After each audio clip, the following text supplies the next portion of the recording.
This is where you realize number one, you're either a winner or a loser. Look, I 50x my income when I changed my life. I'm doing better than everyone else I know. No, I'm not even joking.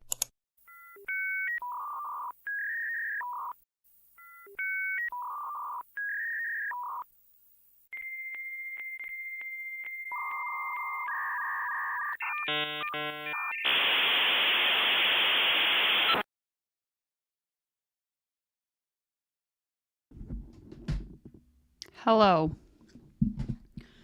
Oh my God. What's up, everybody? Welcome, welcome. I was just putting on lip chap because my lips are so chapped. Hi, everyone. Welcome, welcome, welcome. Okay, my computer screen is... I don't know what's happening. Okay, people are here. I can see the chat. What's up? Suzanne says, I'm ready to get rich. Erin is ready to manifest some money before the holidays. You know what? Great attitude. Perfect place to be because that's exactly what we're going to be doing. So happy to have you here. Waterloo sparkling water in tropical fruit. Sounds delicious.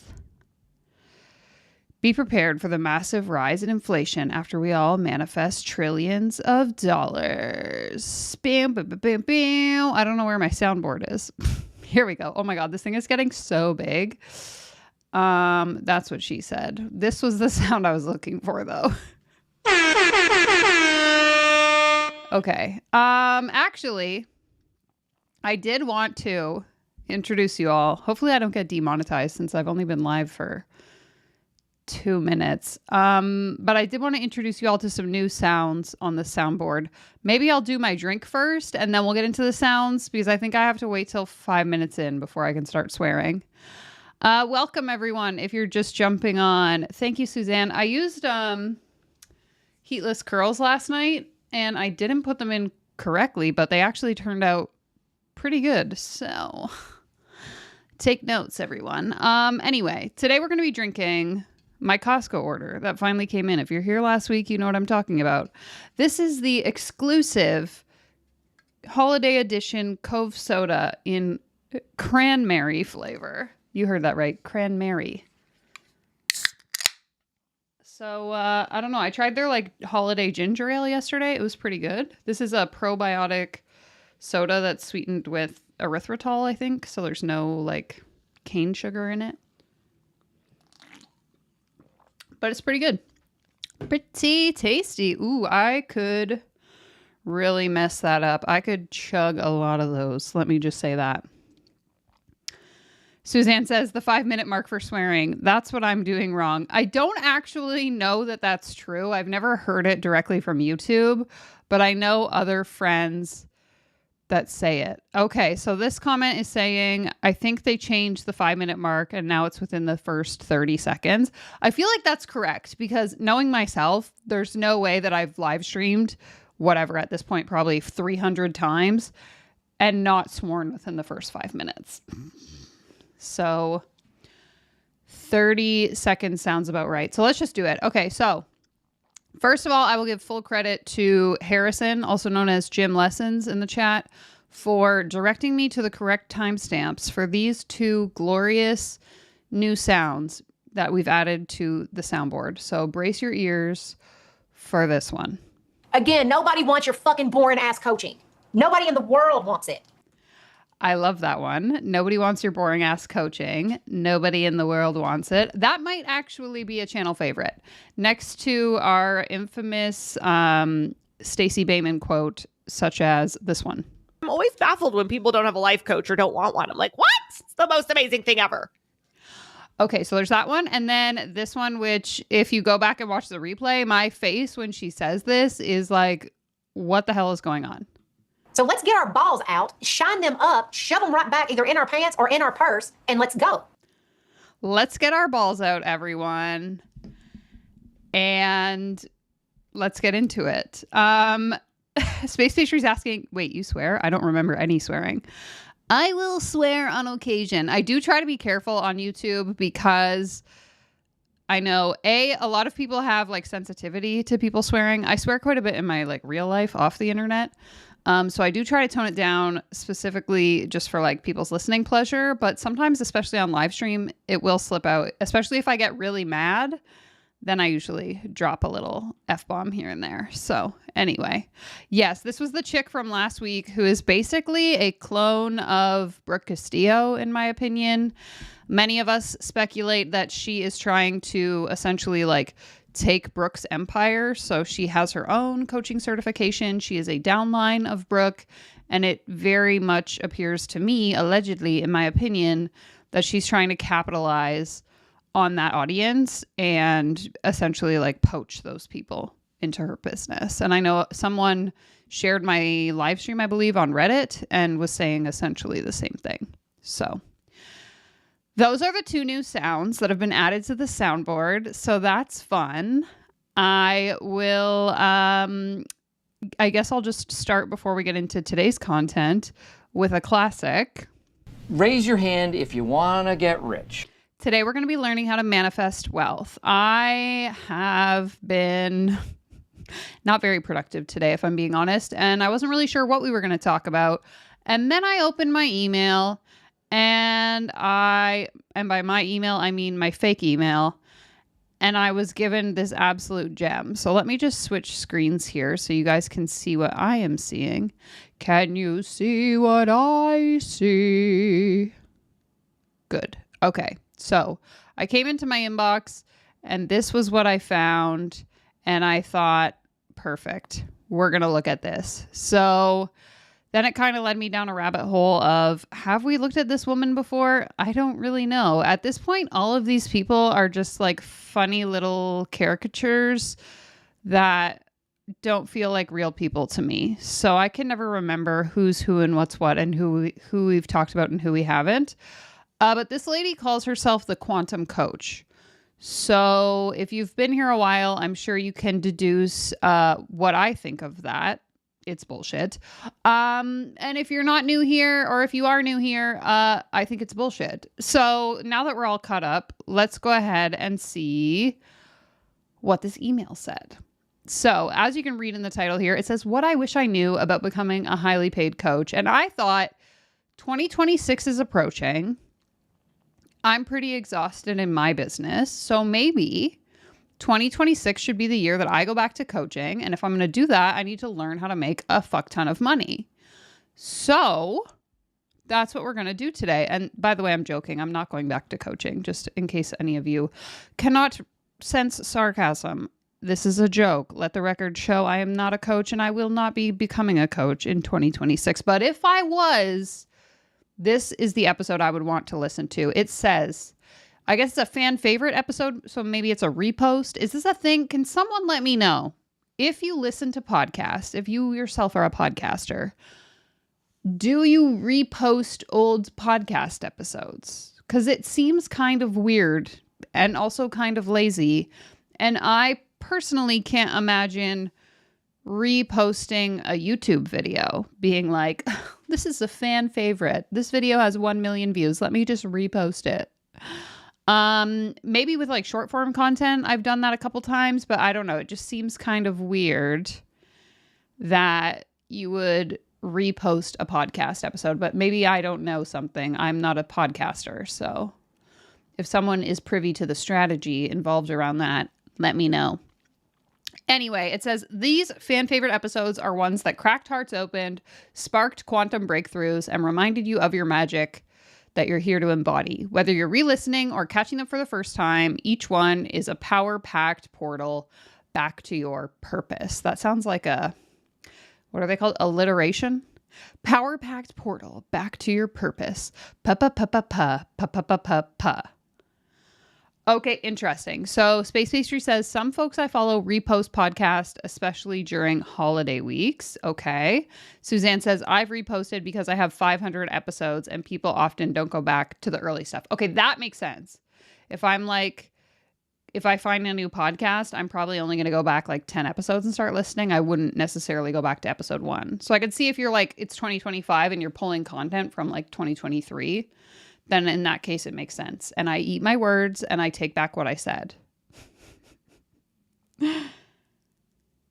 Aaron says, I've clicked on podcasts that end up being reposts and I get annoyed and clicked right out. Yeah, I think in that case, if you are someone who has listened to everything, then it would be annoying. So I can see it from both perspectives.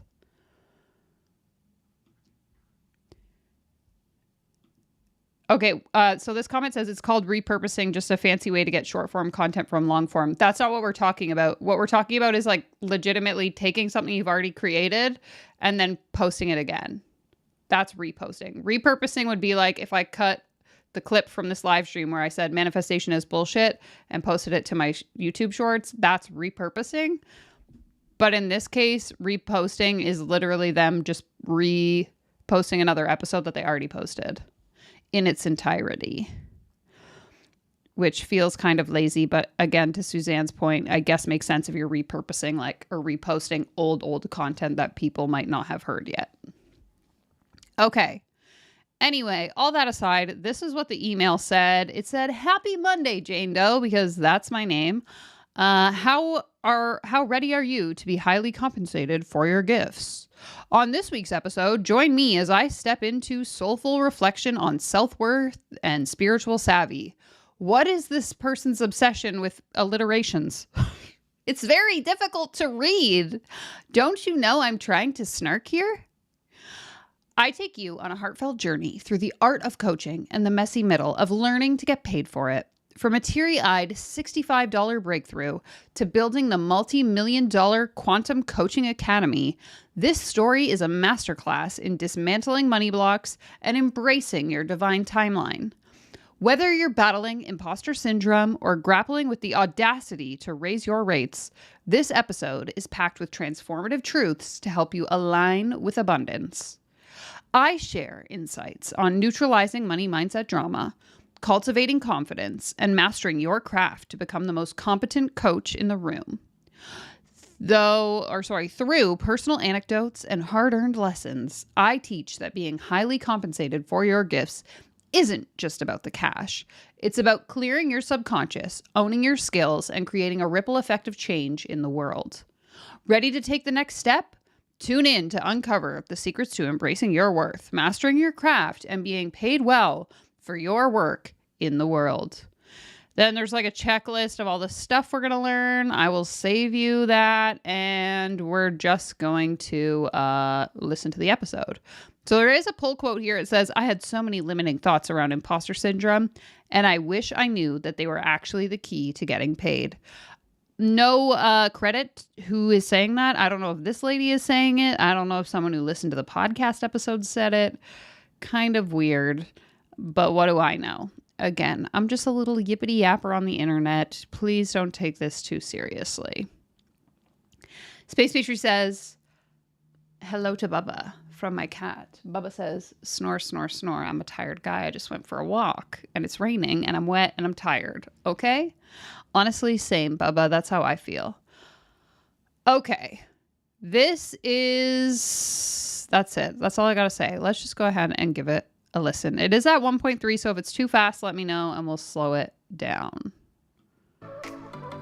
Welcome, and multiple six-figure, and the guest experts are world class. Are you ready for quantum transformation?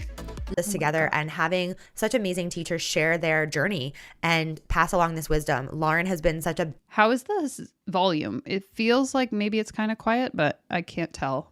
Compared to my voice, how does it sound?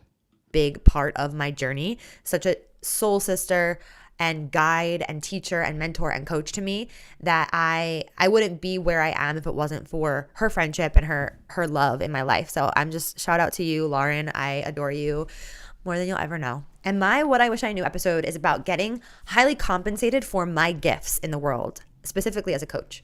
A little background on me in case we are brand new to meeting each other. I have created a multi-million-dollar business. I have a coaching certification program. It's called the Quantum Coaching Academy. I'm the founder of it. And we train the next generation of coaches to be world-class in their craft. And we certify them in 8 different modalities. We're accredited with the International Coach Federation. And it is my passion and privilege to be able to support people on their journey of becoming transformational leaders, to support them with knowing the skill sets and the processes and the tools that it takes to help people transform. We are the certification that blends together spirituality, quantum physics, and manifestation. Okay, we're 10% of the episode done, and we haven't got to anything. She's just yapping. If I'm listening to your podcast, this is just my opinion. You guys don't have to agree with me. But if I'm choosing to listen to someone's podcast, it's on me to figure out who you are and why I should listen to your podcast.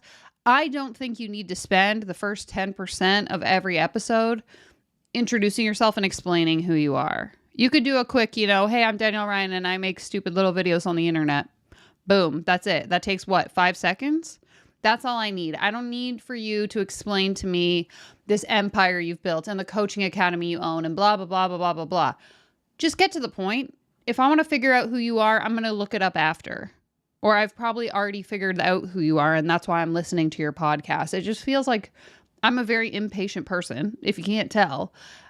Waste of my time is what it feels like. Our own coaching method, as well as neurolinguistic programming to help our students have the most well-rounded education possible. I've been featured in Forbes, I've spoken on many stages, and the start to my journey was very messy. And the thought about getting paid for my gifts and my work in the world, it was a really weird sensation for me. And I feel like this is such a big part of anyone's journey, whether you're a coach or you're a mentor, you work in a healing space, or you have a service, or anything that has to do with you being involved. And I wanted to pick this because it was... What does that mean? I got to go back and listen to that again. Sensation for me. And I feel like this is such a big part of anyone's journey, whether you're a coach or you're a mentor, you work in a healing space, or you have a service, or... Whether you're a coach, a mentor, you work in the healing space, or you have a service. Anything that has to do with you being involved. Or anything that has to do with you being involved. So any business selling anything? Is that what she's trying to say? You're a coach, a mentor, a healer. You have a service or any business where you are involved.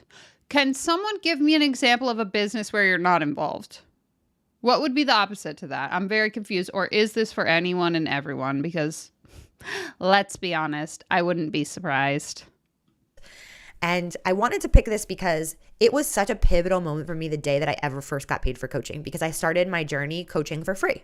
Anyone else do their thing for free, give it away? Because the thought of getting paid for my work in the world felt so unsafe in my body. I couldn't even think of it. Even though it's what I really wanted, I couldn't accept it. I couldn't receive it. And so I'm going to kind of tell a story, and as I do, give you the nuggets that I learned along the way. I discovered my purpose of being a coach when I was at a wedding on a dance floor, and I remember seeing this girl that I had a previous conversation with, and she was just glowing, and I went up to her and I said, "Carly, you look amazing." And she said, "Thank you so much, Ashley. We had that one conversation at the bachelorette party and you changed my whole life."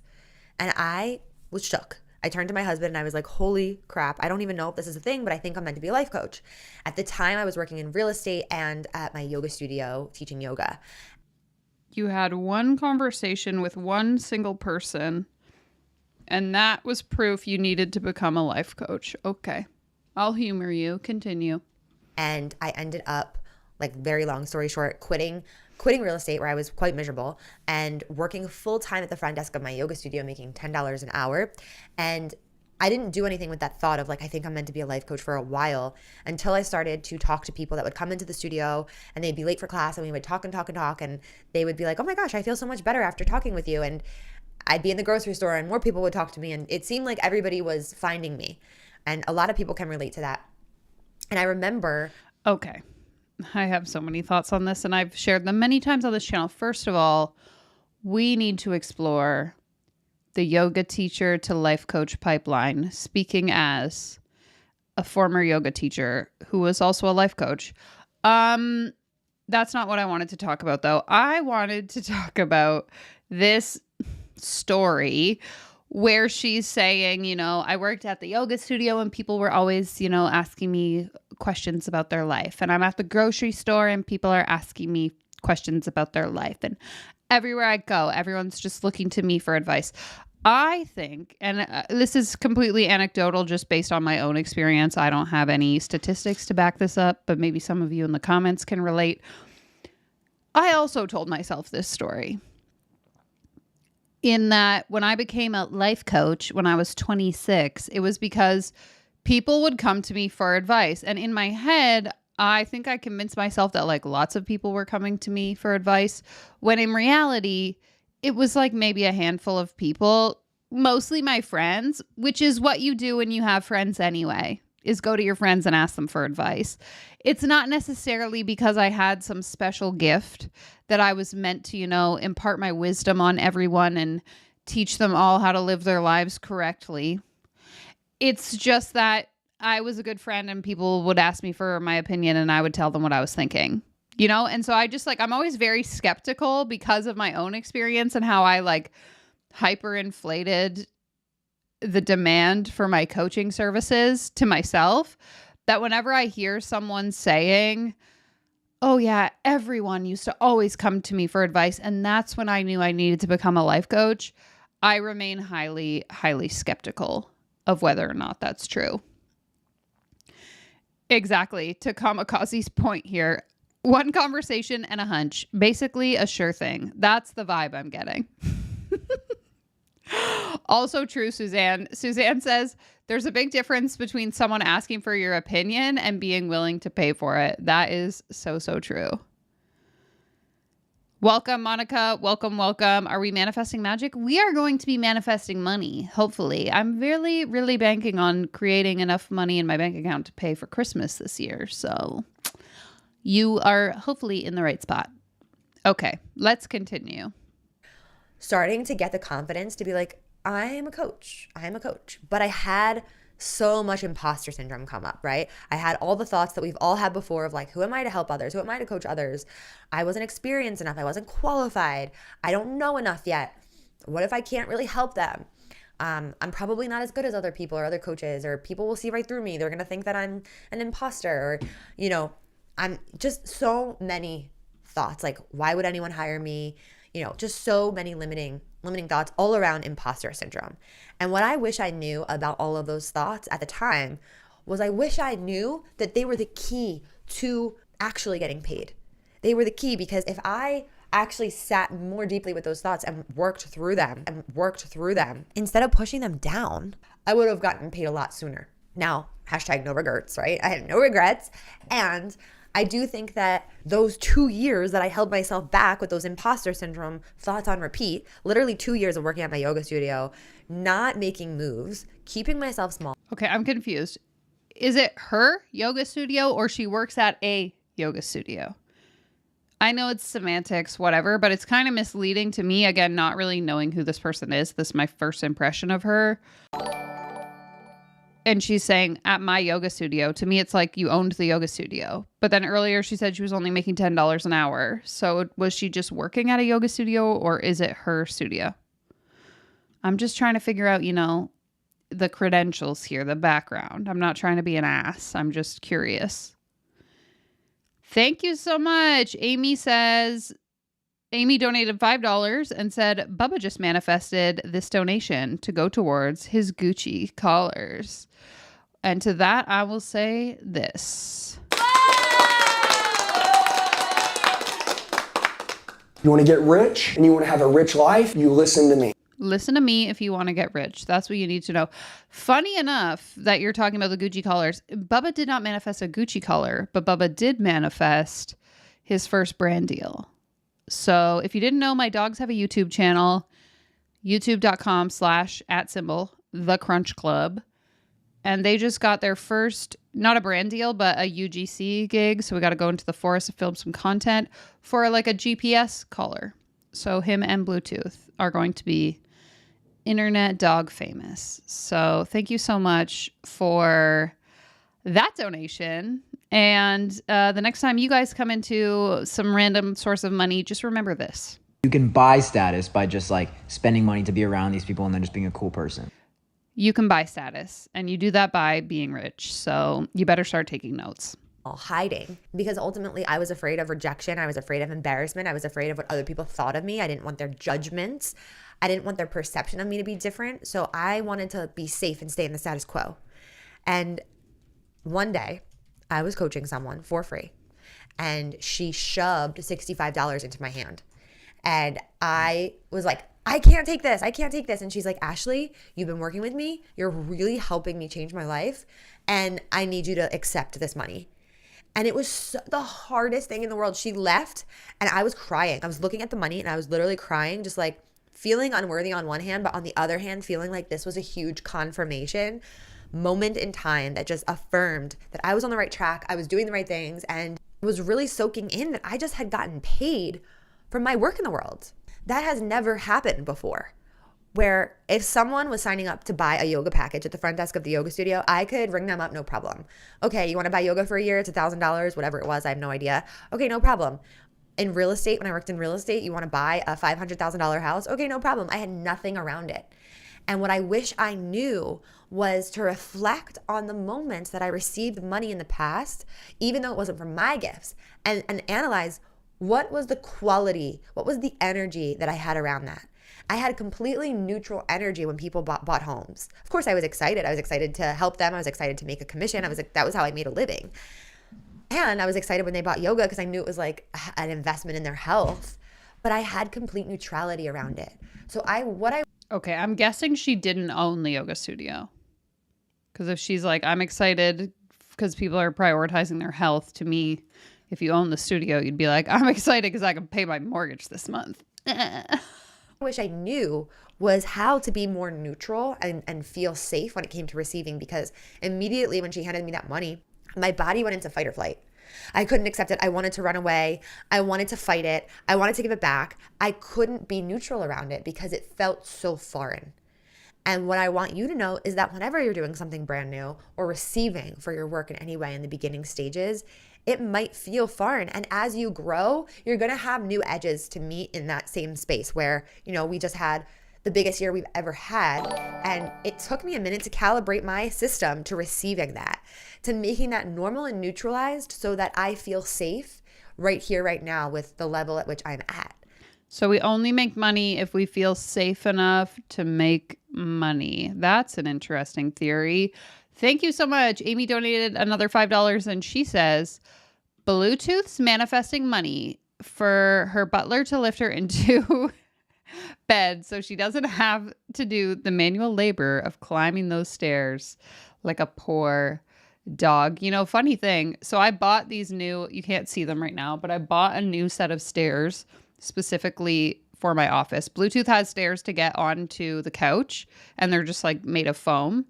But these are more like robust, made of wood for Bubba to get up and off this bed because it's pretty high and I was worried about his hips because he was doing it like every day. Anyway, Bluetooth is afraid of these stairs because they're not squishy and they're like made of wood. She's actually terrified. And I've tried so many times with like treats and stuff to train her and like get her not to be afraid, but she will not. I'll pick her up, put her on the stairs. So she's like trapped halfway down and she won't move. She'll just sit there. It's actually like a little bit sad, but also really funny, if I'm being honest. So anyway, that's just a little side tangent. Thank you so much, Amy. And for that, I will give you this beautiful little soundbite right here. Are you feeling happy? Are you feeling grateful? Are you feeling empowered? Are you feeling relief? Are you feeling, how does that feel? How's everybody feeling? Let me know. And also let me remind you of this. A podcast is the greatest education you can get. A podcast is the greatest education you can get. And I'm so glad you're all here together with me today while we get educated listening to this podcast. But I couldn't be where I'm at now if I didn't have that very first moment of receiving that $65. And so neutralization and safety go hand in hand. And what I've learned and what I teach my students is that you can help someone cultivate safety in their body now. You can help someone cultivate safety without even ever receiving a dime now. And so this is something that you can work on now, feeling safe to receive even before you receive anything. This is such a dangerous belief to hold, I think, of like, I'm just thinking of if I believe this is true and I'm someone who is struggling financially, let's say maybe I'm out of job or I'm at a job I don't like or it doesn't pay very well, I can understand how someone would end up in a situation where they really start to think that they specifically are the problem. And I get it. I know sometimes people in the comments will be like, well, sometimes people are just lazy and they are the problem. I'm not talking about those people. I'm talking about people who day in and day out put in the effort, they show up, they do their job, and they just keep getting passed for opportunities, or there are systemic barriers in their way preventing them from being able to pursue certain things. I just think that having this mindset of, oh, well, you're just blocking the money. You're not allowing it to be easy. It's your fault that the money's not coming your way, can be a really quick way to spiral into a deep, dark place if I think that I'm the one at fault for like why I'm not a cajillionaire yet. I don't know. I get the argument for personal responsibility, but then there's also something to be said about the things you can't control, and the fact that like just believing that making money should be easy doesn't all of a sudden make making money easy. Does that make sense?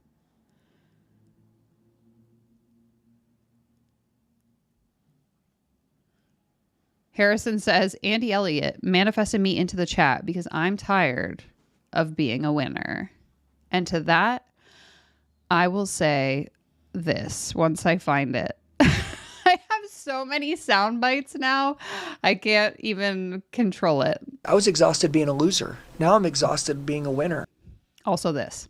Either get there or die trying, but damn sure don't be average. Don't be average. Thank you so much for joining. Okay, let's continue. Getting okay with the idea of receiving. That's not something that I ever put my attention and focus on, and it's something I wish I knew. And another thing that I wish I knew when it comes to being highly compensated for my work in the world is that I was going to have to dig deep within my subconscious, deep within my own belief system around all of my money stories that have been passed down to me, that I have made my own, that I have watched my parents live out, and I've had to get really, really clear on what is mine and what is not.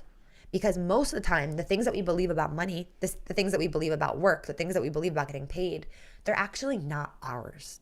And I did not know that in the beginning. So that would have dramatically changed things for me if I had done the money mindset work, the money energetic work at the very beginning stages of my business. Because a huge thing that coaches need, and anyone needs, to get paid for your work in the world is to be able to receive it. And the way in which we receive is by doing this work and like really breaking down these beliefs to see, okay, the belief that I've only ever had enough to get by is not my belief.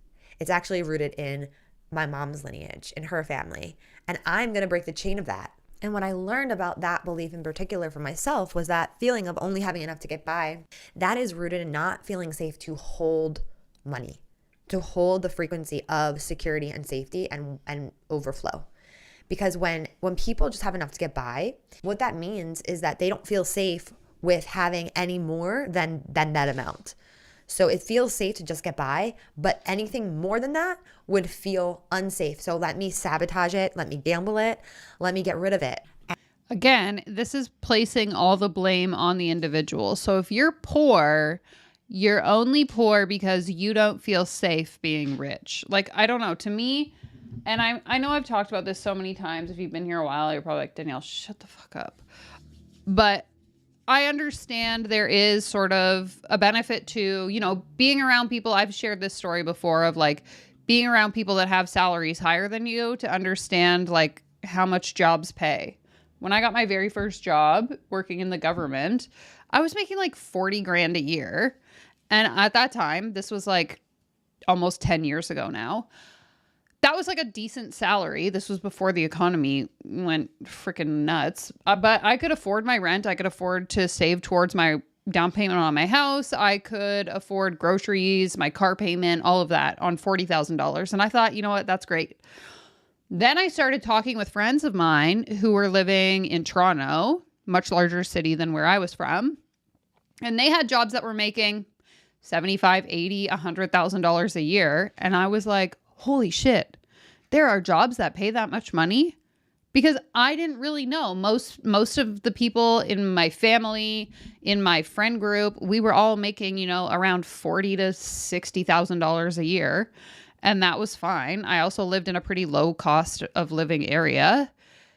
And it's just interesting how she can take a principle like that of, you know, having those conversations with people and seeing what's possible, and then twist it into a, well, if you're broke and you're poor and you are only making, you know, $40,000 a year again, let's say, it's because you're blocking the opportunity to make more money. When I'm like, no, maybe my circumstances, my education level, my skill set, whatever, is the thing that's preventing me from being able to make that money. Like, there is an argument to be made, but I think she's twisting it to make it sound like it's actually just your thoughts and your fault. So if you're poor, that's why.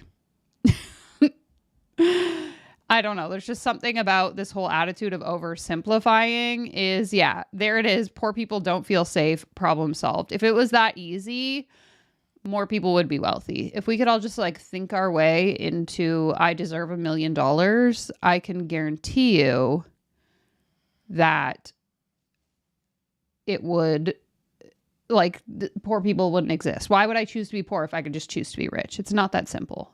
And not be in that predicament of unsafety. And this is so subconscious for people. It's not like they're consciously being like, I'm going to self-sabotage this right now, right?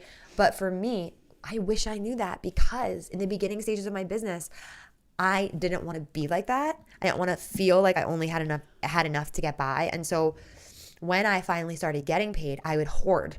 It took me to the opposite end of the spectrum where I would hoard money. I didn't want to spend a dime. I didn't want to invest in myself.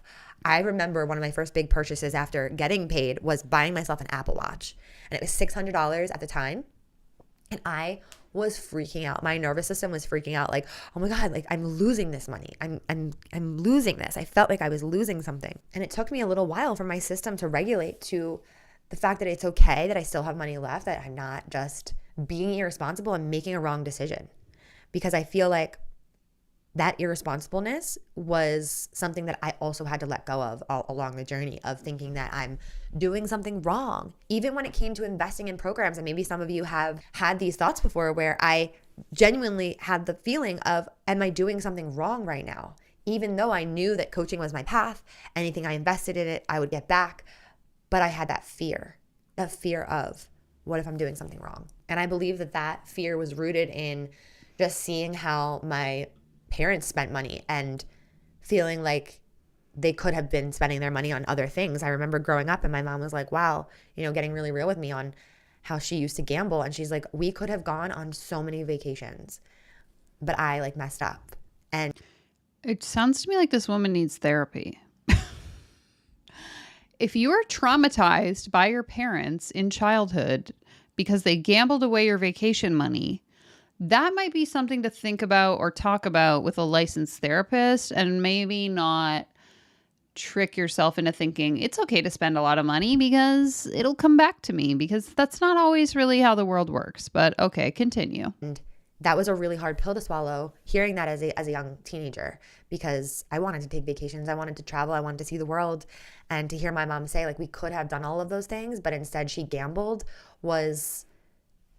it just felt wrong in my system. Like, she's made the wrong decision. So of course I'm going to question my decisions of, like, did I make the wrong choice? Am I investing in the wrong things?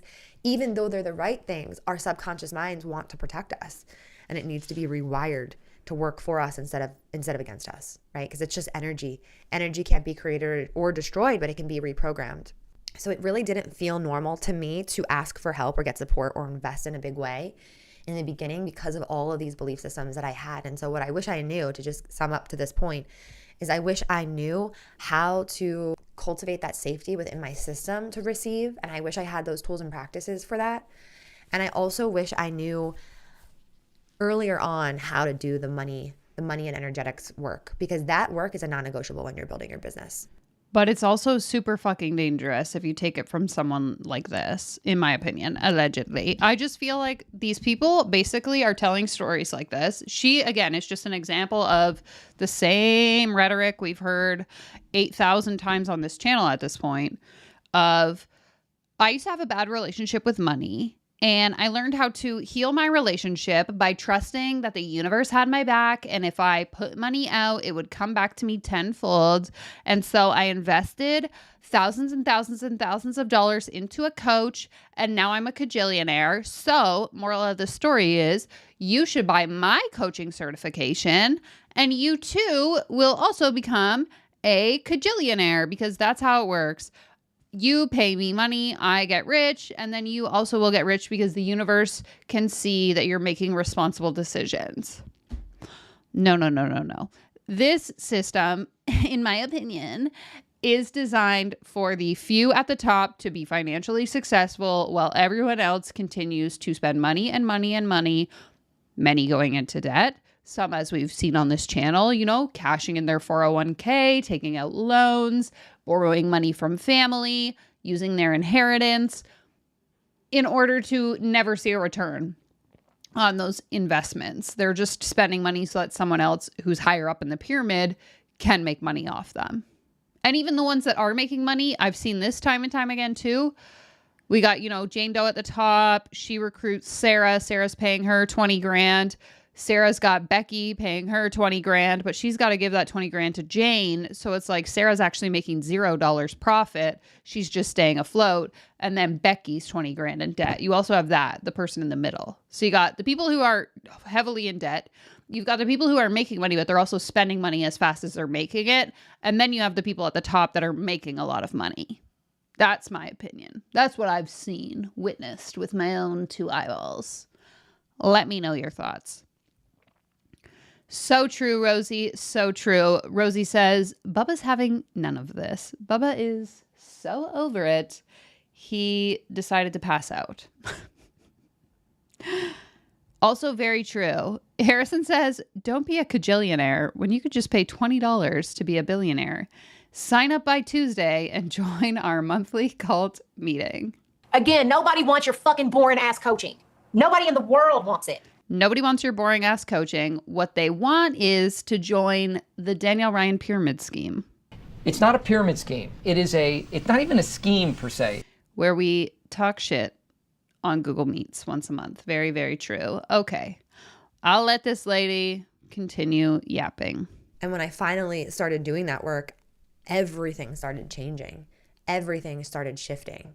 And that's when I felt comfortable and confident to invest in coach trainings and level up in my craft and become the best coach I could possibly be, because that was another thing that I wish I knew before I was highly compensated for my work in the world. Because in the beginning, when I felt like an imposter and I was operating from that place of who am I to teach you this or coach you on that, I had no idea how important it would be to be a highly skilled and trained coach.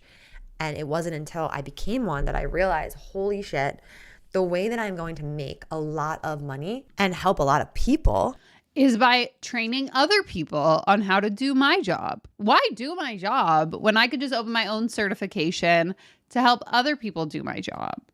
Because I was life coaching and I wasn't even certified. And then I became certified and figured out the best way to make a lot of money is to certify all of you suckers. Is by being the best possible coach I could be. I didn't want to be a mediocre coach. I wanted to be the best possible coach, like the best coach in the industry. And that's why I created a coaching certification program to be able to support our coaches to get trained in 8 different modalities, to be able to support people from all walks of life through anything that they're moving through and be able to coach anyone on anything. I wanted to be the most confident coach in the room. And that's what I now help people become, is the most confident coach in the room. And if I didn't work on my imposter syndrome, I would have never created a coaching certification program. I would have never known the impact of being a powerful coach and being a highly skilled, highly trained coach. Cultivating that safety is what allowed me to collapse timelines and move faster at quantum speeds. And it's also what allowed me to make bigger investments. Collapse timelines and move faster at quantum speeds. Which then helped me invest in my craft, becoming a world-class coach. And that is what gave me so much more confidence and competence. And it really actually took the imposter syndrome down like 10 notches. Like the voice of imposter syndrome became very, very, very small compared to the voice of, I know I can help you. You know, that feeling when you get on a call with someone or you meet with someone in person and you're a newer coach, but you have the skill set to look someone in the eyes and be like, I 100% know without shadow of a doubt that I could help you. And what I wish more coaches knew about that is that coaching isn't about telling your clients what to do. It's not about giving them affirmations or fixing their problems. I didn't know that in the beginning, y'all. I thought it was. I thought I was going to be giving mad advice. But what I learned is it's about helping your clients release and heal their limitations, their limiting identities, and their traumas, all while reprogramming their subconscious mind. Okay, first of all, coaching shouldn't be about giving anyone advice. Second of all, coaching also shouldn't be about helping anyone work through their traumas. Let me just say that for the record. Helping our clients shed their past versions and embody who they truly came here to be. That is the sweet spot for real transformation. And you have to be really equipped to do that. So that was a huge part of my journey of being able to be highly paid for my work in the world, because I felt like, okay, I have all this skill set under me. I am so well trained. I'm charging more. I was able to raise my pricing. I was able to hold higher level containers. I hosted breakthrough days with people that I charged $7,000 for. That is not something that my system would have been able to handle in the beginning had I not. Because it's Delulu. It's Delulu, lady. It is 100% delusional to think that a single day is worth $7,000. What is happening? Guys, in business, you want to focus on ROI, return on investment. If I'm spending $7,000 to spend a single day with someone, they better be changing the trajectory of my entire business in that single day. Because what do you mean you're charging $7,000 for someone to be in your energy? Like, what? Done all of that previous work that I shared with you. So being a highly competent coach, it creates safety in your system to receive for your work in the world. Whether it's coaching or anything else, I want you to ask yourself, what do you need to create more competency within yourself? Because that competency will create safety and neutrality, and that safety and neutrality will create a very even-keeled pathway for people to pay you. Where when you say your pricing, it's like saying, pass the salt. You know when you're at a dinner table and you want the salt and it's at the other end of the table and it's no big deal to ask for it? Like, you're like, yeah, there's nothing around it. It's completely neutral. You have no problem receiving it. You know that that person is going to easily pass it to you. And you're just like, hey, can you pass the salt? That's what getting highly paid should feel like in your body. It should feel safe and neutral and competent. And you know, without a shadow of a doubt, that you are going to deliver for your client. And so for me, what I also wish I knew. Okay. I think the reason that this specific episode is irritating me so much is she's saying a lot of half-truths. Again, like we're talking earlier about money mindset and understanding the value of like what things are worth, and knowing that you're capable of asking for more money at work, for example, can help you make more money. The half-truth, in my opinion, that she's sharing here is this idea of combating imposter syndrome to be able to like charge more money, presumably, or charge your worth, as they like to say. And I can definitely say that in my experience as someone who's been in business now for over 7 years, when I started my business, it was really awkward to ask people to pay me for my service. Like, oh, how much do you charge? $50. And I definitely, I'm sure many of you in the comments can relate to this if you've ever owned a business. When you first start out, you're typically like undercharging significantly for your product or your service because you do have that imposter syndrome and you don't really know how much the thing that you're selling is worth. And so that is something that over time, as you become, to her words, more competent and confident, you do start to become more comfortable in asking for more money or asking for like what your service or product is actually worth. I do believe that's true. However, that doesn't mean that all of a sudden I can just decide that, you know, my content packages are worth $7,000, like she said, and therefore a client's going to pay it because I believe that it's worth that. There are still specific metrics that you have to use when it comes to pricing, like fair market value, the cost of your time, the cost of your expenses, and what people are actually willing to spend on said service or product that you have to calculate into the cost. Like, you don't just get to choose that the thing that you're selling is worth 10 grand. The market is going to decide whether or not it's worth 10 grand. So I find it really, really irritating when I have to listen to coaches who do oversimplify it and just say, oh, it's a mindset issue. Oh, it's just your imposter syndrome.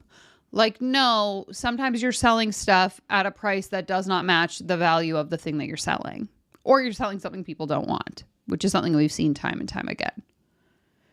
Exactly. There is often just enough truth mixed in to make it sound valid, but things get twisted very quickly. And I think that's why this is so irritating to me, because as a business owner, I can sense that some of what she's saying is true, but she's twisting it in a way, obviously, to her own benefit to shill whatever course she's selling, I'm sure. And I find it really, really irritating.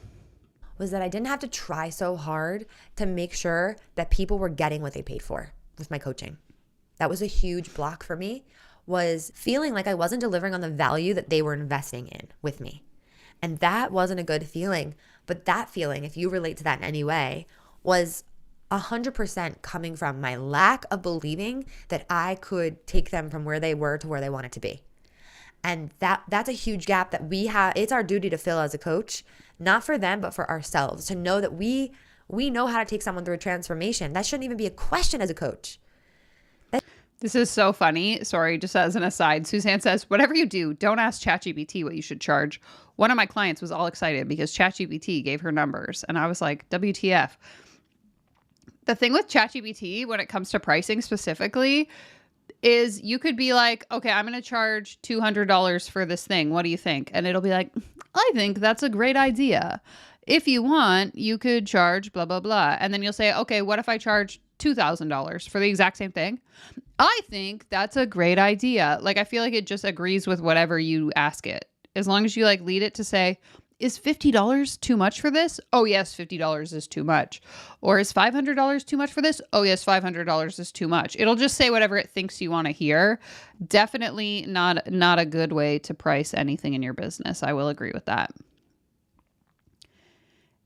Absolutely agree. Space Pastry says, so many other aspects, nuance, complexity is obscured. Could not agree more. Yeah, Emily says, this is the same thing they all say. It's like they all got the same script. Copy, paste, copy, paste, copy, paste. What else is new? It shouldn't even be a question. And it can't be from our own personal development. It has to be from a place of really knowing how to work with the subconscious mind and knowing processes and tools and skill sets and mastery around how to help someone get there. Because there's a lot of skill that goes into that. There's a lot of learning behind that. I hope that you enjoyed this episode, and I hope that you saw yourself in my journey and know that you're not alone, know that you're fully supported, and you're exactly where you're supposed to be right now. I hope you saw yourself in my journey, aka if you're afraid to spend money on my thing, I hope you now are not afraid and you pay me money. And just to put a bow on everything that I said, what I really wish I knew is that the whole time I was also exactly where I was supposed to be. My timing is divine, and we can't compare our success to others. We can't compare our timeline to others. We can't, because we're all learning and getting exactly what we need on the journey. And as Lauren always says, building a business is a spiritual journey, and that is so much part of this process. And I wish I knew that when I first started. I wish I knew that, but I learned along the way. And if I know anything from looking back on the journey, I know that everything's unfolding exactly as it's supposed to get you where you're going, to get you compensated, and for you to change the world in the way that you're meant to do it. And I'm so grateful for my journey. I can't wait for your journey. And I hope this episode helped you along your path. And Suzanne's asking, did she actually have a point or just waffle for 40 minutes? She basically just told us, if you want to make money, you have to believe that you are worthy of money and believe in yourself.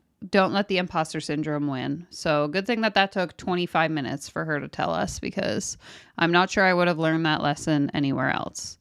Okay, I'm assuming the end of this episode is just going to be buy my program, blah, blah, blah. I did find in my internet rabbit hole that I went down 30 minutes before we got here some more content of hers. So in addition to what I presume is her normal podcast that we just listened to, she also has a secret podcast, which if you've been on the channel for a while, you'll know that this seems to be the new trend in the coaching industry, is everyone having these like secret podcasts that aren't so secret. You literally just give them your email and they'll let you listen.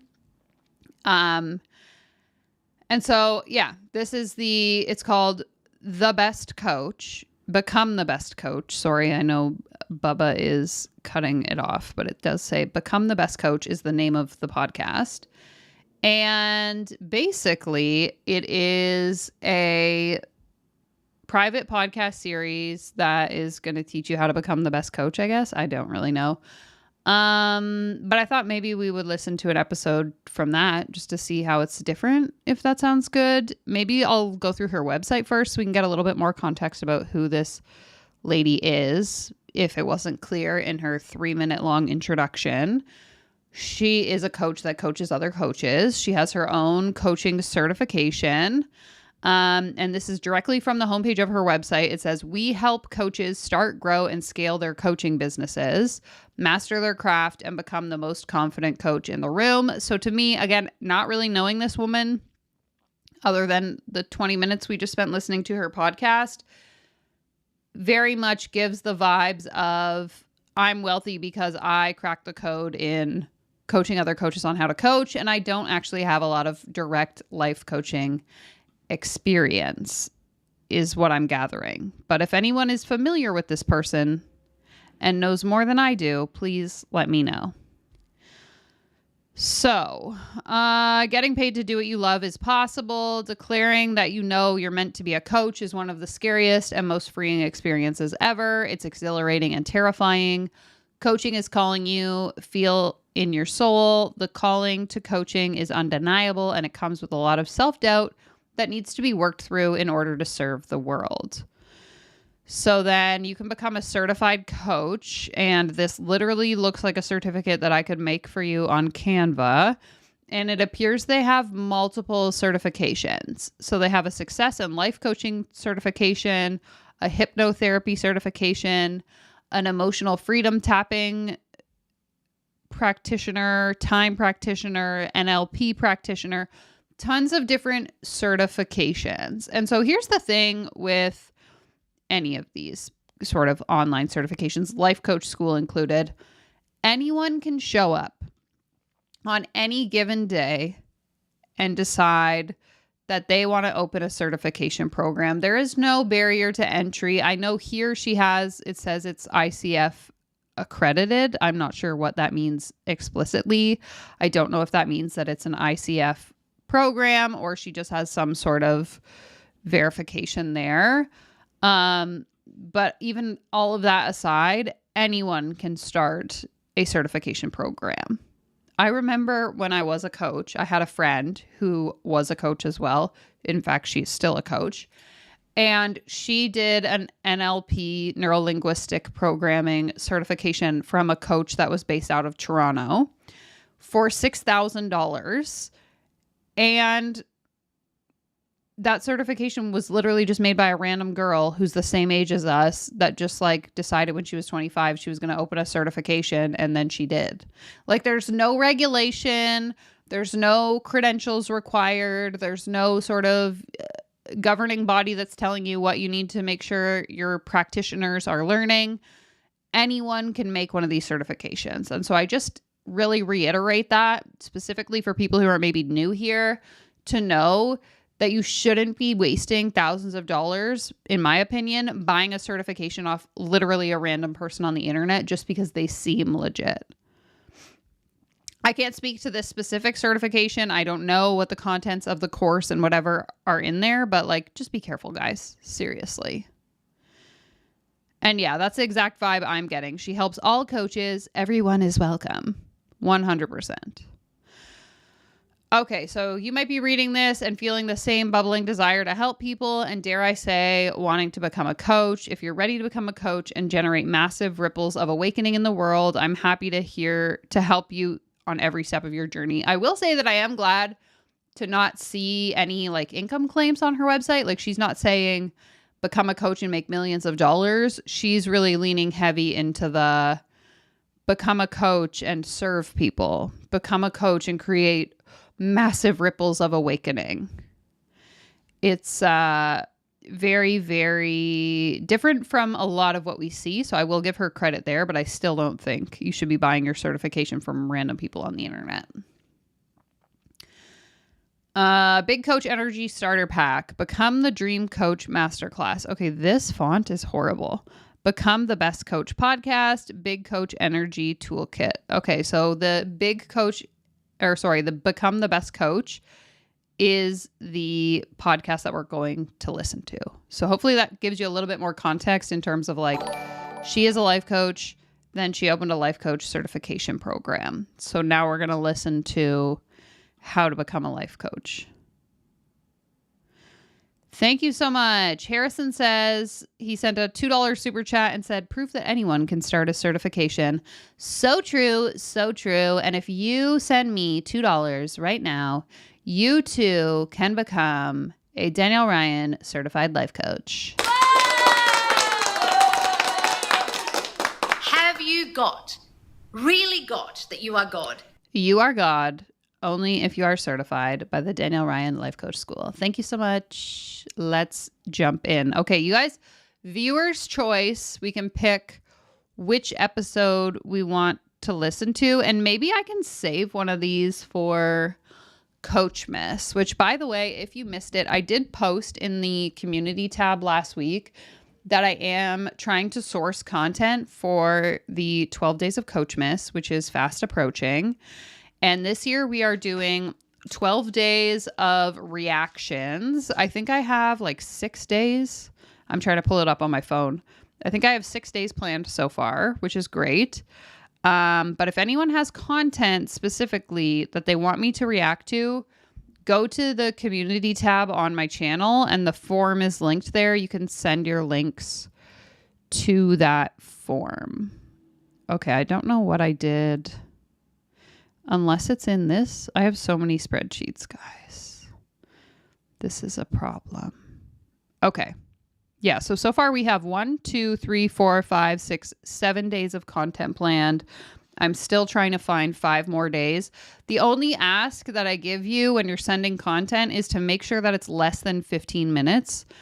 Because the problem I've run into the last 2 years that I've done this is that in my head, it seems like, oh, it's just 1 video a day. It's not that big of a deal.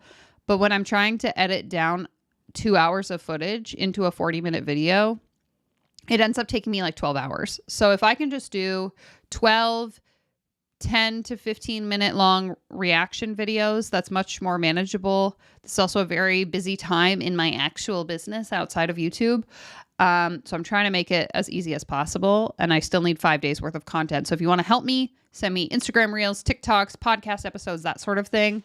That's just a plug for that. But maybe if this podcast is half decent to react to, I could include an episode in Coachmas as well. Whoops. Okay. Okay. Let's continue. Let me know what episode we should listen to today, though. So there is life-changing transformations through the power of quantum coaching. I'm kind of in favor of that one. I'm not going to lie. We'll call that episode 1. Episode 2, how to achieve next level coaching. Episode 3, gaining confidence through peer coaching. Episode 4, how to get paid for doing what you love. That one sounds pretty good too. Let me know out of those 4, which one you prefer. Life-changing transformations, how to achieve next level coaching, gaining confidence, or how to get paid. I'll give it a minute while your votes come in, 1, 2, 3, or 4, and we'll go from there.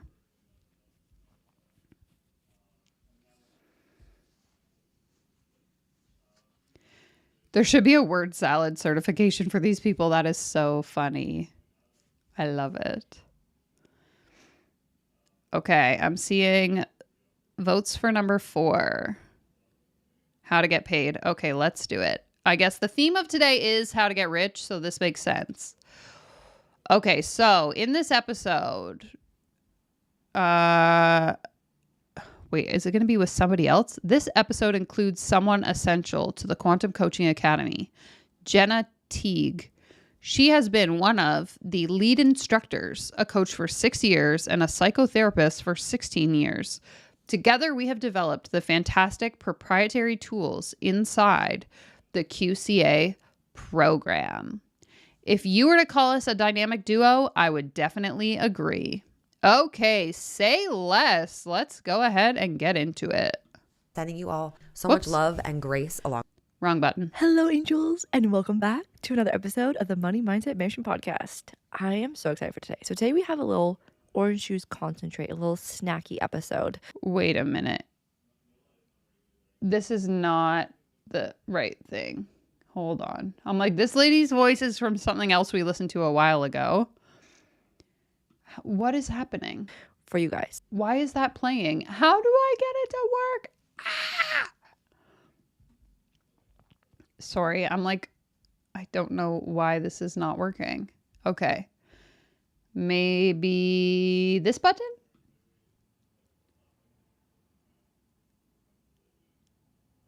I can't hear it. Can anyone hear it? Oh no. Oh, what is happening? Okay, let me refresh. This private podcast is so private, I can't even listen to it.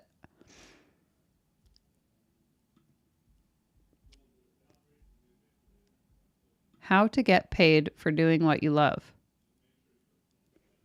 Hello, angels. No, it Go keeps for it. playing this other lady's podcast. Why is it doing this? Does someone know how the internet works? Can you help me?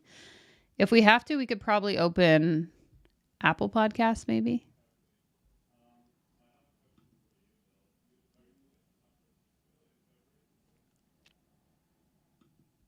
Yeah, it keeps just saying finished. What if I download it? Oh, okay. Hold on.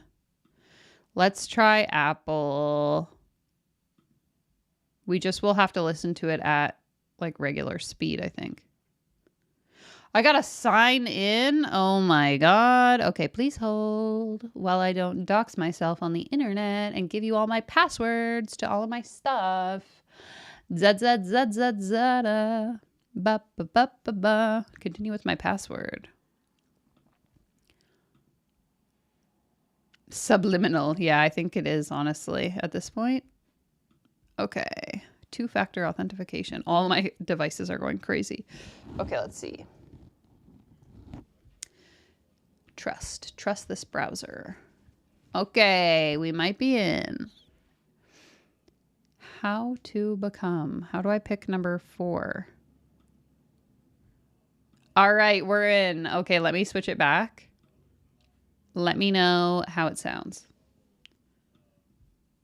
Back. I'm so excited for this episode because I have an amazing guest on with me today. Her name is Jenna Teague, and she is such an integral part of the Quantum Coaching Academy. Where do I even begin?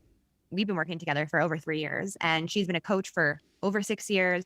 She has been a psychotherapist for over 15 years. And she's one of QCA's lead facilitators. She is a head mentor coach. She's the QCA hype girl. She's the lead demo queen. We'll talk about that later. And she's just an incredible human that I am so lucky, and our students are so lucky to work with and have in our vortex and in our world. And she has literally been part of the conception of the Quantum Coaching Academy from the beginning. It's her and I who have developed these amazing proprietary tools that are inside of our program. And we worked hand in hand, blood, sweat, and tears into QCA and making it what it is today. So I'm really excited for you guys to get to know her. And I'm going to stop talking in a second so you can meet her officially. But when you book your application call, you may have the opportunity to have your application call with Jenna or myself or another admissions coordinator. So Jenna, hi. I am so excited to be here. It is an honor to be on the podcast with you. I have been waiting for this conversation. This is something we've talked about behind the scenes many times. And I am so excited to bring everybody listening in on this really important topic that we're. Okay, it is mind-blowing to me that I have this at 1.3 speed and they're talking at what I would consider to be like a normal cadence. So I don't even want to know what it sounds like at 1x. That we're diving into today. Yeah, I'm so excited. So take it away. Where are we going today? So, after having had several cohorts of QCA now, we have had the opportunity to meet so many amazing coaches who join the program, who do application calls with us. And something weighs heavily on our heart every time we launch the program and enroll a new cohort, which is when we get to meet so many coaches, we hear so many BS limiting beliefs that are floating around out there, holding coaches back from truly owning their calling as a coach, from owning their skills and investing in their skills and themselves, and from being able to put themselves out there as coaches, as entrepreneurs, so that they can help facilitate transformations with clients. And I, for one, am done with that. I want to eliminate that. I want to empower coaches. I know that's what we're here to do. And so I'm so ready for this conversation today. Me too. I am so ready for this conversation that once again, I'm going to spend the first 10% of the episode talking about how excited I am for the conversation to actually happen before I actually have the conversation. And it's interesting because when we hear the limiting beliefs, like, yes, it holds some people back. And by the time we get off the application call, sometimes it just propels them right forward. And they're like, you know what? I'm done with that. I'm ready to step into this. And so we're going to go over what some of these are and to share some stories from students that have really touched us and touched our communities because of their courageousness to really like go for it at different levels, right? From newbies, right? Total newbies to being a new-ish coach, someone that's already on the scene, but knows that there's more for them. And the more established expert coach that's out there that, you know, is ready for more tools. And I feel like every single one of these people at these different levels on their coaching journey, they come to us for different reasons. Let's talk about the brand newbies, the baby coaches, the ones who are just becoming aware that this might be their calling, and this might be what they're meant to do. They're realizing that they've actually probably been coaching in their lives for years with their friends and their loved ones, and they're learning that this is actually a career that they can step into. Totally. Like this thing that people do naturally of just holding space for people and being that person, that go-to person for others, you can actually make a whole business out of. Hello, Quantum Coach. Whoops, what did I click on? Oh no. Is in the making. I am just popping. Oh, she did that. I was like, did I click on something? What's happening? In with a special announcement that I have to share with you. We are doing an exclusive tuition discount for our podcast listeners. Okay, so just so you know, there is no other way to save on tuition right now. This is just for you if you're listening to this specific podcast right now. If you feel that nudge and desire to be a graduate of the Quantum Coaching Academy by November 2023 and kick off January 2024 fully graduated with all the skills and tools that you could possibly need to just freaking launch and explode into Okay, skip, don't care. The program when you pay exclusive podcast off. Let me spend another 10% of the episode telling you about the discount for my upcoming program.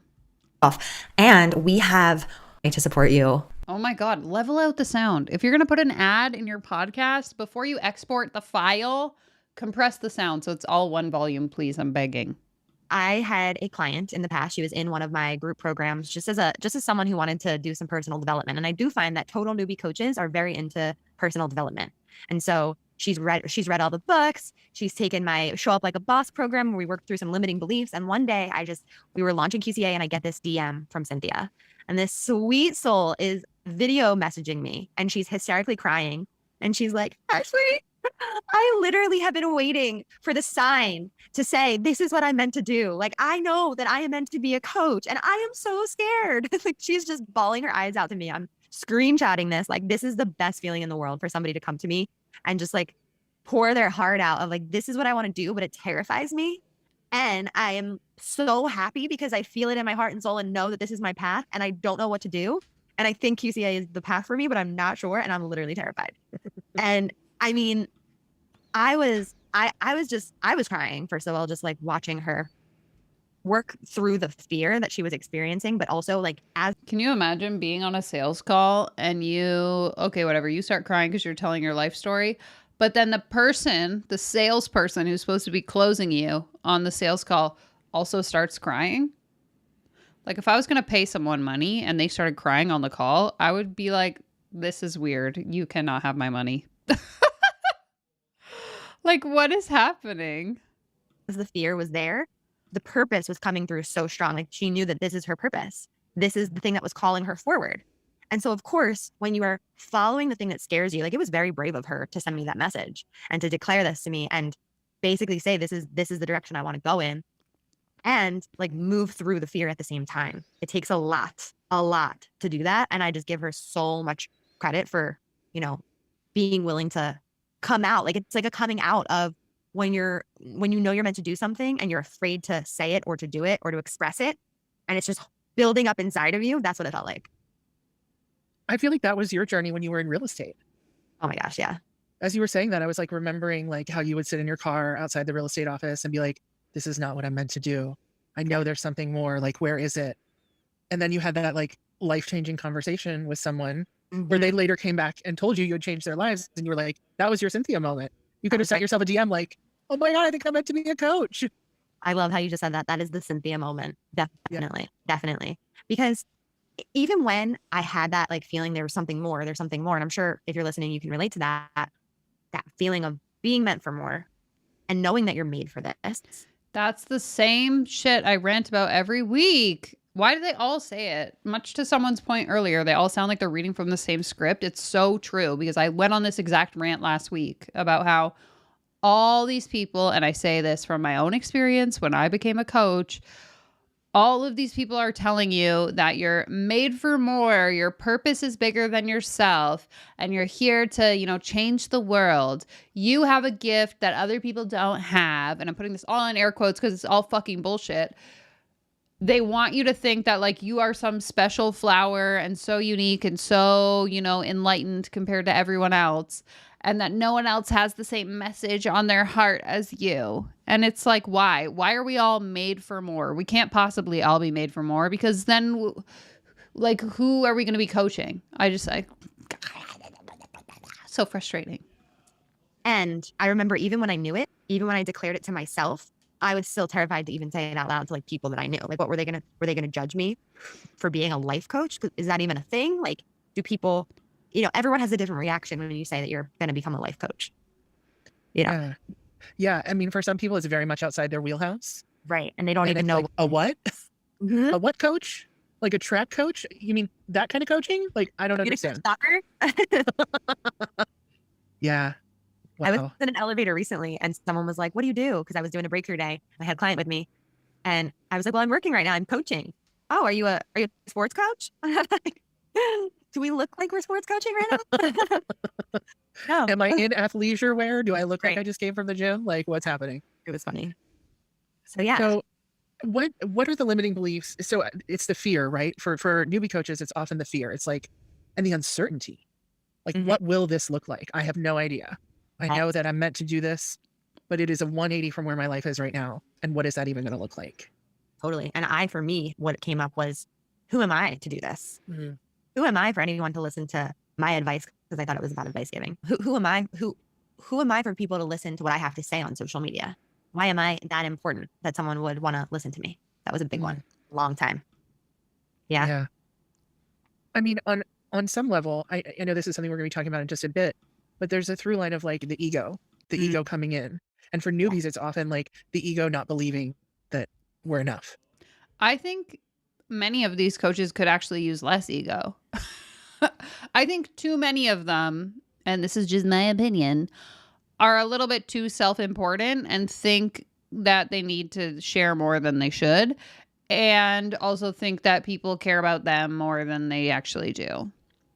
Like, I know their point that they're trying to argue here is like, you deserve to show up and be seen. And like, sure, to a degree, that's true for everyone. But I also think that many of them take it a little bit too far. And I don't really want to know what you're up to and how many luxury vacations you've been on and how great your life is and how I suck because I'm not in Italy right now. So dumb. Yeah, perhaps there are too many people on social media saying the exact same things. Exactly. We don't need more noise. We don't need more self-righteous, I'm here to heal the world types. I would argue we actually should all get off the internet. Totally. You know? Yeah, absolutely. But it's interesting because as you realize that that's what's coming up for you when you want to go down this path of becoming a coach and getting certified and investing in yourself, and that limiting belief, we call it the dick in our program, deepest inner critic. When your deepest inner critic comes up, that and you work through that is then something that you can share about. That is then triumph that you've overcame, right? That's something that you can then give back to the people that are also. Turn every hardship you have ever experienced into content. That is the tip of the day. So having that come up in their life for something completely different other than becoming a coach, you know? Yeah. One thing I think people learn through the process of, you know, becoming a trained certified coach is that the transformations that we lead ourselves through are the very things that position us and empower us to lead our clients through transformation. So as a newbie coach, working through the fear, working through the not enoughness, working through the who am I to do this is actually going to serve you as a coach when you start working with clients. Yes. Yeah. 100%. 100%. So it won't be for nothing that you go through this. Let us tell you that. Yeah. If it is you. Thank you so much. Amy sent $5. She said the dogs are manifesting money for Danielle to retire and spend 100% of her time catering to them.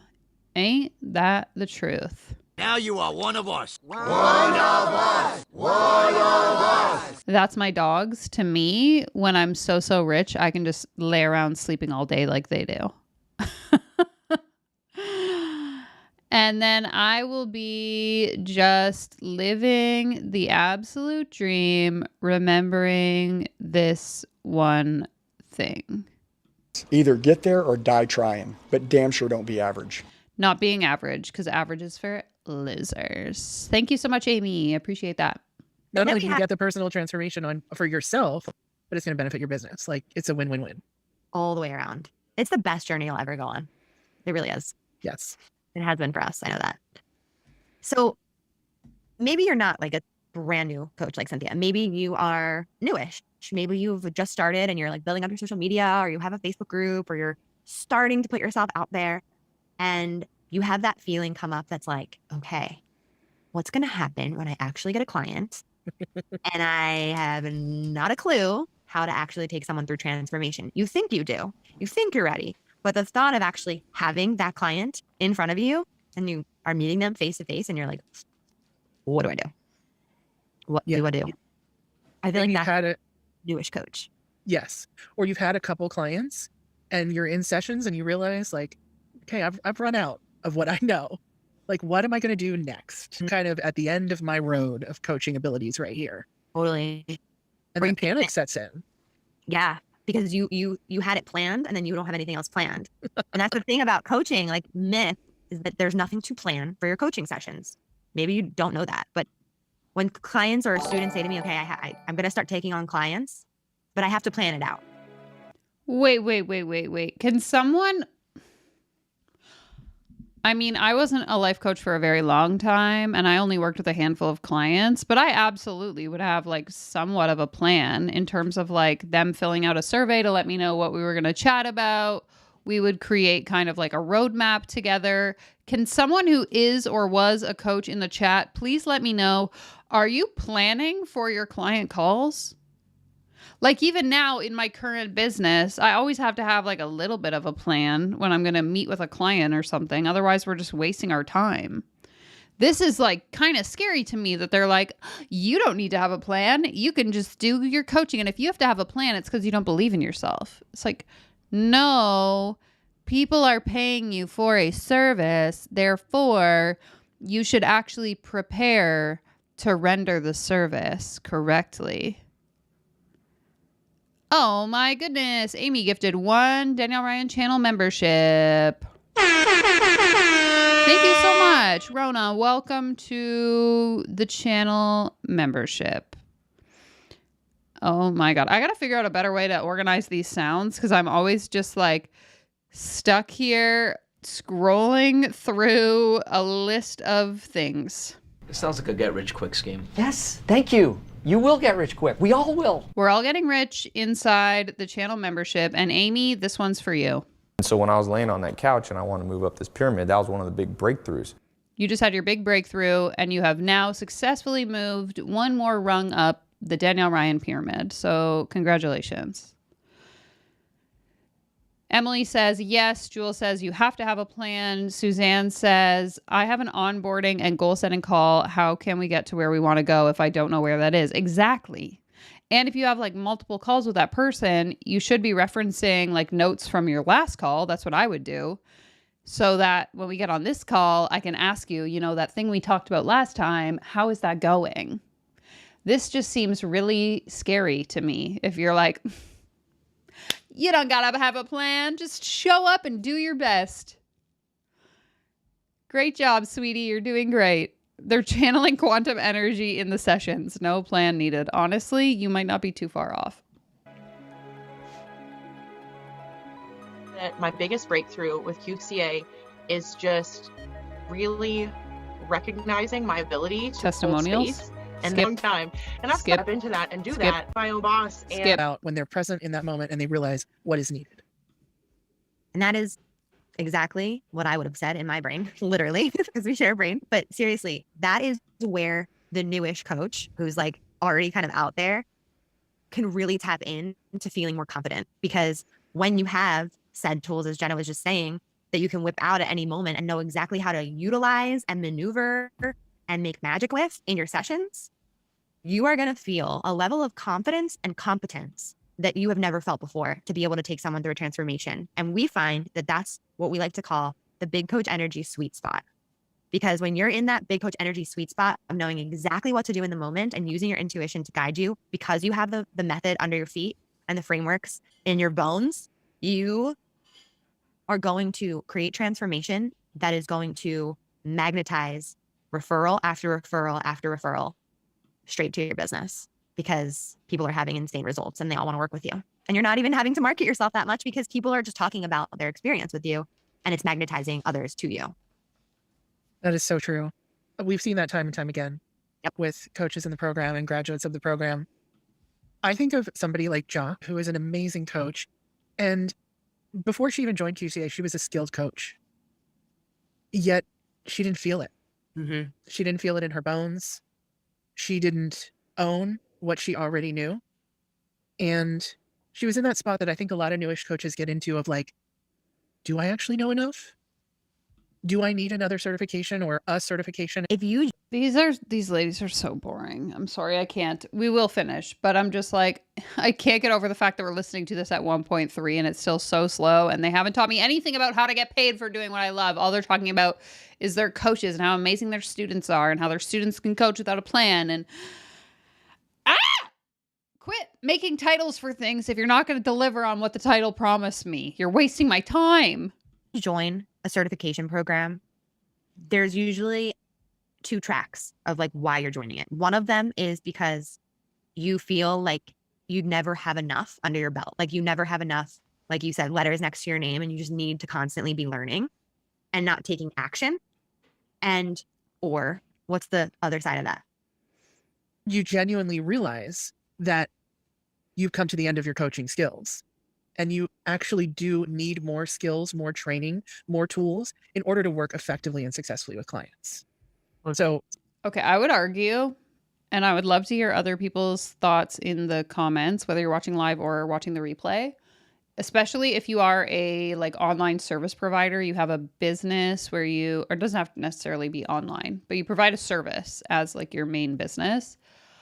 I would argue that specifically this is very prevalent in the online space. That's why I kind of specified. But there is this tendency to believe that we need to continuously be investing in courses and coaching and further education in order to be successful in our businesses. You know, I saw someone post on Threads the other day and they're saying, I think 2025 is going to be a year where I pause investing in any group coaching, masterminds, courses, etc. Who else has done this, and have you had success? And to me, as someone who hasn't really like purchased anything of that nature for my business since probably 2020, other than like a one online course teaching me how to use Final Cut Pro that I bought like a year ago for $30, I have not made any like major investments in something of like this kind of caliber in over 5 years now. And my business is like exponentially more successful than it was back then. And so I just think that we spend so much time consuming. It can actually make it really hard to execute because you're getting like different perspectives from each of those courses and masterminds and programs that you're involved in. I don't know. There's just something to be said about allowing yourself time to like digest information and actually take action on it versus constantly feeling like you need to be having support and consuming content and education for your business. Like at some point you have to execute, and the best lessons you're going to learn are through the process of execution. So it's always interesting to me when they try to like make it sound like if you're not investing, you're not going to be successful and you have to keep, you know, buying my thing. And I think honestly, at the end of the day, you really just got to ask yourself, like, what does this person have to gain from getting me to believe that what they're saying is true? And in this specific example, it's buying their certification program, which is going to make them money. And it might not necessarily yield you a return. That's a great reason to seek training and certification. The other reason, though, actually is also a great reason. Even though the way Exactly, you get there is Suzanne, because you think that you'll 100%. never be enough until you have more letters and more letters and more letters, what joining a container like QCA does is it actually addresses the underlying problem, which is you being afraid of putting yourself out there.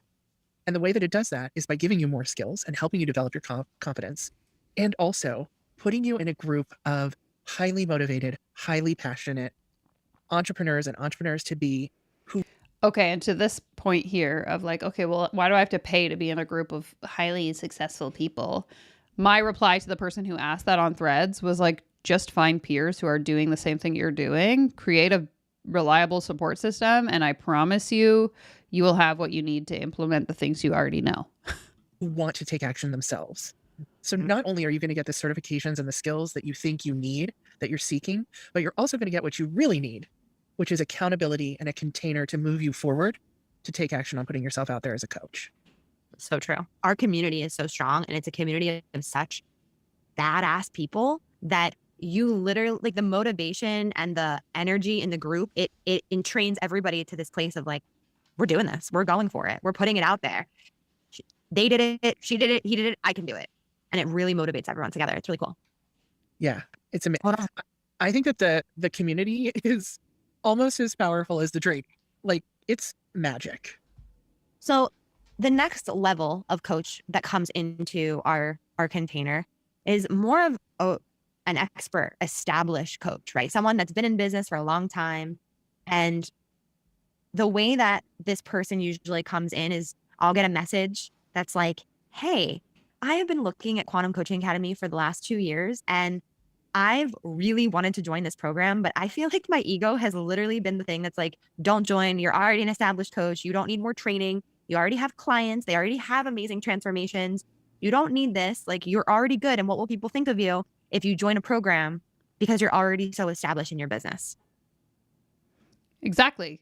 Don't think anything. Just carry on. Keep doing your business. If your business is working, why do we need to get another certification? It's something I don't understand. And maybe it's because I don't like spending money, but it's just like so annoying to me that they want to make you. I'm curious to hear what they're going to say, because like I got thoughts. It's like people who don't go right into college after high school, and you find yourself like 26 and you're like, I can't go back to college. I'm 26 years old. Right. It's like they don't want to be the older kid in the class, like the more established, more expert kid in the class. In NLP, we talk about like the enemy of learning. And the enemy of learning is knowing it all. The enemy of learning is thinking that you've already arrived. And what we're about in QCA for all levels of coaches is mastery. And with mastery, in our definition of it, it's not about a destination. It's about always being willing to learn, to grow, and to show up in the highest possible standards for our clients. It's about being of excellence. And I don't think we can ever fully arrive at that. It's not a state. Like, right. It's not a fixed state that you're going to arrive at. It's a state of being and embodying on the journey. Like, I'm going to embody mastery on this journey and continue to learn. That's the only way to embody it. 100%. 100%. And I actually think the opposite is true. So we had a coach come into the last round, and she was the one who was like, I feel like my ego is getting in the way. Like, I really wanted this. Well, she ended up doing it. And the reframe, which you'll learn in QCA, how to do powerful reframes, is actually, I don't think that this makes you look weak as a coach because you are deciding to join a high level program. I actually think that it makes you look stronger. I actually think that it makes you look like you're so dedicated and devoted to what you do that you're. Of course you think that, because you're profiting off of the people who believe that. If I listen to this and I think, oh, taking her certification is going to make people perceive me as more successful and more serious about my business. Obviously, you want me to believe that, because then I'll give you my money. We should look this up after, but like this certification, I'm going to guess, is probably anywhere from like the $5,000 to $10,000 range. So like this woman is profiting from getting you to believe that what she's saying right here is true. Getting certified in 8 modalities. Wow, that's impressive. And once that reframe was in place, the payment came through. She was like, I'm in, let's go. It's showing that. It's showing your clients, your peers, like, I'm not going to rest on my laurels of the training that I already have and the wonderful business that I built for myself. I'm not just going to let it stop here. I'm going to keep investing in myself and keep growing my skills, because I owe that to my clients and to myself to always be elevating my craft. 100%. That's so powerful. And we commend you for like bringing your limiting beliefs to the table. You know, like the people that we're talking about that have reached out with some of their limitations as to whether or not they should join the program, what's been getting in their way from taking the action. Like, it's really brave to share that with us. And that is why we have our application calls, so that we can. When are we getting to the part about how I'm supposed to make money? Because all I've been hearing this whole time is a 27-minute long sales pitch as to why I should join your program. Help you work through whatever is coming up. And we genuinely want to make sure that it is the right fit for you. We'll never put you inside this program if we truly don't think it's right for you or for us. When I was little, I used to go to this shoe store. It's called Fisher Shoes. And I mean, I love shoes. I would make up, you know, if shoes fit me or not. Like, I can make any shoe fit, my mom said. She's like, if you like the shoe, you would make any shoe fit. And it was true. But what we loved about the shoe store is that they would literally not sell me a shoe unless it truly fit. And that's exactly how we roll at QCA. Oh, I love that story. I can see you doing that. I'm curious if that's true or not. I, again, don't know anything about this woman, but I wonder if there's information available on Reddit about how great or not great she is. You like the shoe, you were like, it's perfect. It fits me great. I love it. I love it. So comfortable. And then never wear them because they're too small. Yeah, it's like 6 sizes too small. You're like, oh. I love that story. And I just want to add that one thing that is so rewarding to me is to see the value added to the experience of QCA by having this blend of total newbie coaches, new-ish coaches, and seasoned coaches, established coaches, because they each end up learning from the other. Totally. Like, I know the established coaches learn from the newbies because they bring like outside of the box fresh perspectives that a lot of us set in our ways more established coaches. Yeah, we're not thinking in that way. And I know that I learn from the students, all the newbies. I know that the newbies are inspired by the established coaches and see like what's possible for them. And I don't know, it's just so beautiful to see like how everyone learns from one another and from where the different spots that they're at on their journeys. It's definitely part of the magic that gets created in the container. And I think that that also speaks to one of the other biggest limiting beliefs that we hear, especially from the newbie coaches, is like on the discovery calls, you know, don't have any coaching business. I don't have a website. I don't have anything. How do I know this is right for me? Maybe I should wait a little bit until I get more, you know, into it. And we're like, no, this is perfect because of the freshness that these coaches bring to the container. Like you were just saying, when you know nothing about coaching and you're learning these new skills, you're bringing something to the container that nobody else can. And it's really, really beautiful to watch someone who has never learned one coaching skill, which you probably already have, but you don't know yet. But seriously, like to watch someone brand new that's never done this before, learn something, watch it be demoed, which is how we roll. And Jenna is the queen of demos. We do our demos together. It's amazing what we demo and demonstrate the tools for you. And then you go and practice them. And as a brand new person coming back into the room, sharing about, you know, what you just did, you will amaze yourself at how fast you become confident in. Okay, but when do I get paid? Because the point of this episode is how to get paid. And all I'm hearing is how I can pay you, but I want to know how I'm going to make money. So if we could get back to that point, that would be really helpful, because much to Monica's point here, it doesn't really feel like you have much to say except for the word limiting belief. These skills. It's insane. It's so inspiring. And it's such a moment of confirmation, I think, for so many of those newbie coaches where, you know, you have been coaching in your life for so many years. You don't really know it. You probably do have some coaching skills you don't even realize. And then you just jump in and you see how effective you are and how quickly you learn. And all the doubts of like, is this for me? Am I meant to be a coach? How am I really going to make this happen? They just evaporate because you are like, it's that moment of knowing you're in your purpose and you can actually do this. And it's so freaking inspiring. So amazing. So amazing. And another thing that we frequently hear on the discovery calls is, oh my gosh, this is like my dream coaching certification. Oh my gosh, this is so aligned with my soul. I can't even believe I found a program. Okay, this is a waste of my time. I'm done. I'm done with this podcast episode. Let's go see how much the certification is. That was so silly. And I didn't learn anything. So what a waste of my time. Let's do this. Quantum Coaching Co-Courses. Badass Manifester Manifest. This program is called Badass Manifester Manifestation. Ma'am, what are you doing? Badass manifester manifestation. This is a joke, right? Where's Ashton Kutcher? Am I being punked right now? Number 2, inner work. Number 3, business. Art of intention setting. A digital workshop that will leave you empowered and intend magic in your life and feel confident in how you focus your energy and set powerful intentions. I'm so money. Okay, where is the certification? I just want to become a life coach. Badass manifester. Manifest your magic. Magnetic sales mastery. Quantum coaching codes. Receive like a quantum coach. An on-demand course that will radically shift your energetic relationship with money. Ugh. Okay, here we go. QCA. Warning. If money is the one thing that's holding you back, then money will always be the one thing holding you back. Warning, you're about to be manipulated if you scroll any further on this sales page. Harrison says, Danielle, they were just about to tell us how to get paid. I'm certain of it. You guys can listen on your own time. I'll drop the link in the description. I'm not going to do that, by the way. Introducing a money manifestation method to help you rewire your limitations to 6-figure beliefs. Join the waitlist. Oh, so I can't even know how much it costs? Excuse me, this lady's putting me to sleep. I kind of want to make these sweaters. Big coach energy. Honestly, I kind of love it in an ironic way. All because I learned how to receive. When you learn to receive money for your unique gifts. So again, really just playing into this idea of you just have to believe you're worthy of making money and therefore you will make money. It's such BS and it's so dangerous to convince people that this is true because when they're not getting those results, they're going to blame themselves.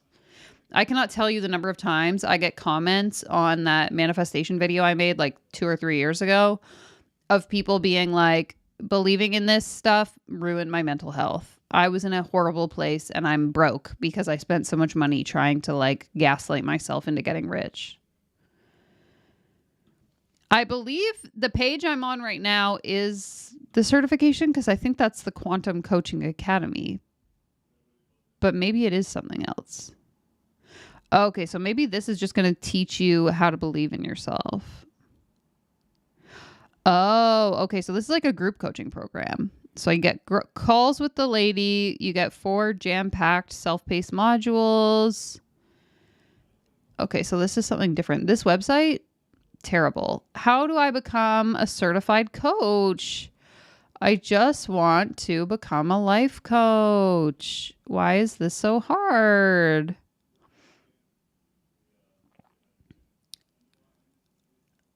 Maybe if I go to the homepage to the part where it showed the certification, like here, how do I become a certified coach? Okay, here we go. Turn your coaching calling into a coaching craft and become a world-class certified quantum coach. Coaching isn't a career, it's a calling. Blah, blah, blah, blah, blah. Okay, is there an FAQ? Oh my God, so many FAQs. Am I meant to be a coach? You already know the answer. Oh my God, what a non-answer. I'm new to coaching. Is this too advanced? I'm still in a day job. What do you mean? Okay, here we go. I'm actually curious about this. QCA is accredited by the ICF, which is the largest credentialing and accreditation body for coaches. QCA is accredited by ICF at the highest level, which means that when you graduate from QCA, you will have met all the educational requirements in order to be eligible to sit for the ICF certification exam. Okay, but what about the cost?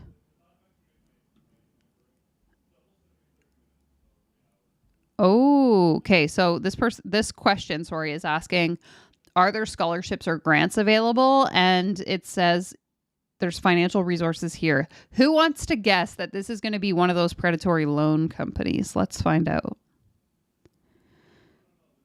Okay, no, I was wrong. There's grant opportunities. Okay, so I will give them that. I thought they were going to link to one of those. There's like these loan companies specifically for the coaching industry, where they will they'll partner with coaching certifications to create a like payment plan for the clients. The interest rates are insane, like 20%.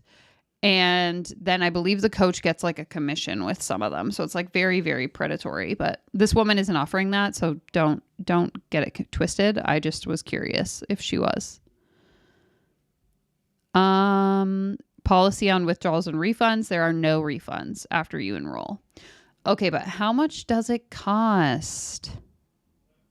Oh my God, look, she's besties with our bestie, guys. If you've watched any of my other channel content, you know that I am a Catherine Zankina Manifestation Babe super fan. Not actually. But it looks like they did a little collaboration. So maybe we'll have to listen to that one day. Today, I'm interviewing the quantum coach who just so happens to be one of my best friends and the go-to for all aspiring coaches. So I guess there's a little crossover there. That's fun. Save that one for later. Okay, here we go. I just scrolled past the price. So it is $10,000 US. So that's insane. Or you can pay $200 per month, which is also insane, allegedly, in my opinion.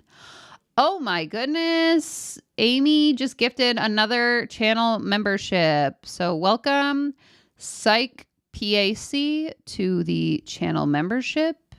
Now you are one of us. One of us. One of us. And I want nothing from you. It's free. Free. Your membership is free. Free. Thanks to Amy. Thank you so much and welcome. Enjoy your custom emojis in the chat. Okay, so here we go. We got a whole slew of different payment options. You can either pay in full for $9,997. You can go on an 18-month payment plan, so pay over the course of a year and a half at $583 a month. Insane. Pay a 12-month payment plan at $870 a month, which, like, with the exchange rate, that's over $1,000 Canadian. That is crazy. 6-month payment plan, you pay $1,700 a month. That is so insane. Financing is also available to start as low as $197 per month for U.S. residents through our partner FlexBuy. Okay, so she is using some kind of program. Pending credit approval based on interest rate and loan terms. So insane. Guys, if you can't afford to pay it in full, you should probably second guess whether or not you can afford it at all. That's my opinion. So crazy. Yeah, if what she's saying hasn't raised any red flags, maybe her website should. Totally agree, Monica. Absolutely.